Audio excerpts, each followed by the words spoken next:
सामने सर, सामने सर। उधर कुमार साहब जी भी अपने प्रमोद वीर जी विधायक सर, सर सामने सामने सर,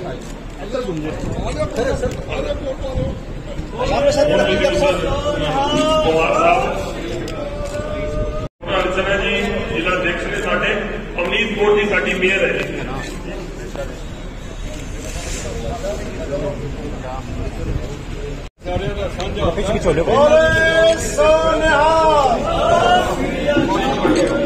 कोई अच्छा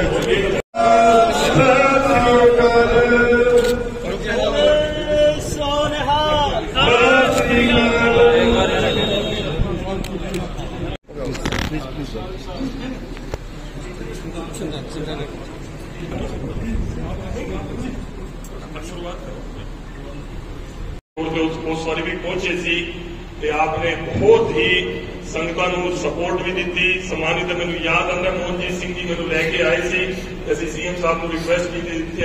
हमेशा प्रशासन के नाल, चाहे कोविड का काल रहा हो, चाहे कोई सड़क जाम वाला रहा, इन्होंने लंगर की सेवा हर बारी मतलब कितने अगे बढ़ के की और सारी संस्थावां ने की। संतों की जो शिक्षा है वो सार्वभौमिक यानी एक प्रकार से जनक और सार्वकालिक होती हैं। हमेशा हमेशा समाज का जो एक कुरीतियों को दूर करने का संतों द्वारा दिया गया उपदेश, वो पिछले इतिहास में भी उसी प्रकार से एक प्रकार से वो जिसको कहना चाहिए कि रेलेवेंट था, आज भी वो रेलेवेंट है। और मैं समझता हूँ आने वाले भविष्य में भी हर एक संत समाज की जो भी शिक्षाएं होती है वो रेलेवेंट है। सर, सुप्रीम कोर्ट का जिस तरीके से फैसला है उसको लेकर हरियाणा के आगे गुरुद्वारा प्रबंधन कमेटी जो है किस तरीके के आपको देखने को मिलेगा गुरुद्वारों में? देखिए, क्योंकि अभी तक जो 52 ऐतिहासिक गुरुद्वारे हैं उसमें से जो हरियाणा गुरुद्वारा प्रबंधक कमेटी के पास केवल 4 या 5 गुरुद्वारों की देखभाल करने का अधिकार था, बाद में स्टे लग गया था। अब जो कि हरियाणा का एक्ट सुप्रीम कोर्ट ने उसको मान्यता दे दी है, अब उस एक्ट के अनुसार सभी जो ऐतिहासिक गुरुद्वारे हरियाणा के हैं सभी उस कमेटी की देखरेख में होंगी। हर एक गुरुद्वारे की अलग अपनी अपनी कमेटी होगी। तो एक फेडरल सिस्टम जैसे एक्ट में बनाया हुआ है उसके अनुसार सब चलेंगे और सब मिल करके इन सब स्थानों पर या इन स्थानों के अलावा भी हरियाणा में कहीं या देश के किसी भाग में कोई भी सेवा का काम करना होगा तो इस कमेटी के संचालन में देखने में। गुरुद्वारा कमेटी के अंदर कोई सरकार का नुमाइंदा भी, जो बताया आप नई कमेटी पूरी गठन होगा, कोई सरकार का नुमाइंदा भी रहेगा?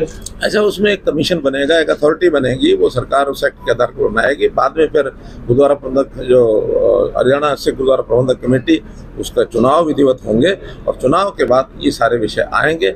नया प्रावधान को जोड़ना भी होगा तो उस कमेटी के साथ बातचीत करके तब जोड़ा जाएगा। सर, योगी की तर्ज पे हरियाणा के अंदर भी बुलडोजर चलने शुरू हुए, उस पर क्या कहना है?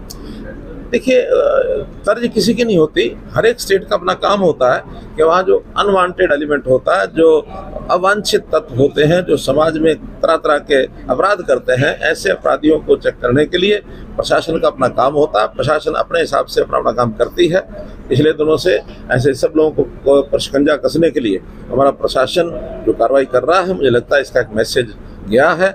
उस मैसेज में जो दोषी वृत्ति के लोग हैं, अपराध करने वाले अपराधी हैं, उनको भी मैसेज है और आम समाज जो अपने आप को उन अपराधों से यानी बचाव रखना चाहते हैं उनको भी एक मैसेज है कि उनकी तरफ कोई आवाज टेढ़ी आंख से देखेगा नहीं। बारिश को लेकर जिस तरीके का नुकसान हुआ है किसानों की फसलों को लेकर, और काफी ये भी देखने में मिला है कि किसान लोग जो है सड़कों पर बैठे हैं जाम लगे, उसको लेकर सर आपका क्या है? देखिए, वो हमने स्पष्ट कर दिया है, कल भी किया है कि जो ये अब नुकसान हो रहा है बरसात, ये बड़ा दुर्भाग्यपूर्ण है। इसके लिए स्पेशल गिरदावरी के आदेश कर दिए गए हैं। जहाँ जहाँ फसलों का नुकसान, खड़ी फसलों का नुकसान हुआ है, स्पेशल गिरदावरी में उसका जो भी सरकारी जो भी नियम कायदे कानून है उसके हिसाब से उनको कंपनसेट किया जाएगा। और जहाँ तक खरीद का विषय है, अब 1 अक्टूबर से जो FCI की खरीद है, प्रोक्योरमेंट होगी, वो खुलेगी, क्योंकि FCI ने करनी होती है। उसमें भी विशेष कारण रहता है कि मॉइस्चर वाला जो धान है वो ना खरीदना पड़े। अब पहले तो सामान्य दृष्टि से कभी कभी इससे पहले भी किया गया, एक बार हमें याद है कि हमने 24-25 सितंबर भी पिछले साल या उससे पिछले साल किया था, लेकिन इस बार जो कि चाहे दुर्भाग्यपूर्ण स्थिति है वो है बरसात की, तो बरसात के कारण से वैसे भी अब मॉइस्चर जो है वो कम होना अभी इन दिनों में तो संभव लगता नहीं है।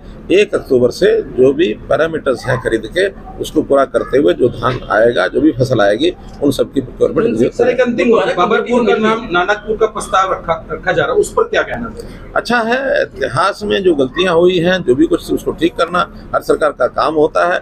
लोगों की भावना के अनुसार अनुरूप होता है, तो लोगों की भावनाएं, इसलिए उन्होंने प्रस्ताव पारित किया है, सरकार उसको मान्यता देती है। कमेटी के बाद अब SYL के पानी को लेकर कोशिशें सरकार की तेज होंगी? नहीं, उसका इससे कोई संबंध नहीं है। नहीं, सुप्रीम कोर्ट के दोनों फैसले हैं। मैं कहता हूँ वो अलग फैसला है, ये अलग फैसला है। इसलिए वो तो सुप्रीम कोर्ट ने एक SYL का उस फैसले के क्रियान्वयन के लिए एक अलग से एक आदेश पारित करना है। वो आदेश पारित करते ही उसके ऊपर आगे काम कार्रवाई शुरू हो जाएगी। मुख्यमंत्री जी, लास्ट क्वेश्चन, ये आरती जो है करनाल में बैठे हैं आमरण अनशन पर, उनसे हमारी बातचीत चल रही है। Thank you.